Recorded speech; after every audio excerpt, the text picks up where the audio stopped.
Tinalakay sa pagbubukas ng ASEAN Summit sa Malaysia ang ginagawang reclamation ng China sa West Philippine Sea. Hinimok ng Pilipinas ang ASEAN members na gawan ito ng aksyon dahil baka mauwi raw ito sa tuluyang pagkontrol ng China sa naturang karagatan. Makibalita tayo kay Salima Refran. Hindi pa man nagaganap ang pinaka-aabang 26 ASEAN Leaders Summit, naging kontrobersyal na ang Pilipinas.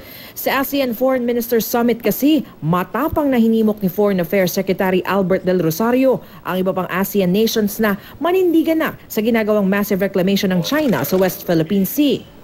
Nagpakita pa siya ng mga kuha ng mga strukturang tinayo sa pinag-aagawang teritoryo sa West Philippine Sea.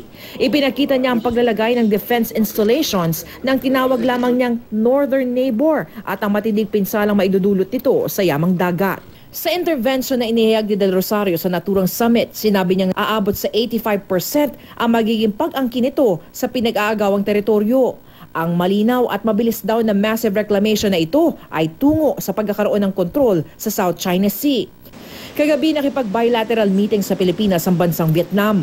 Pangunahin sa naging mga paksa sa pulong ang mga nangyayari sa pinag-aagawang teritoryo sa West Philippine Sea. Salima Refran, GMA News.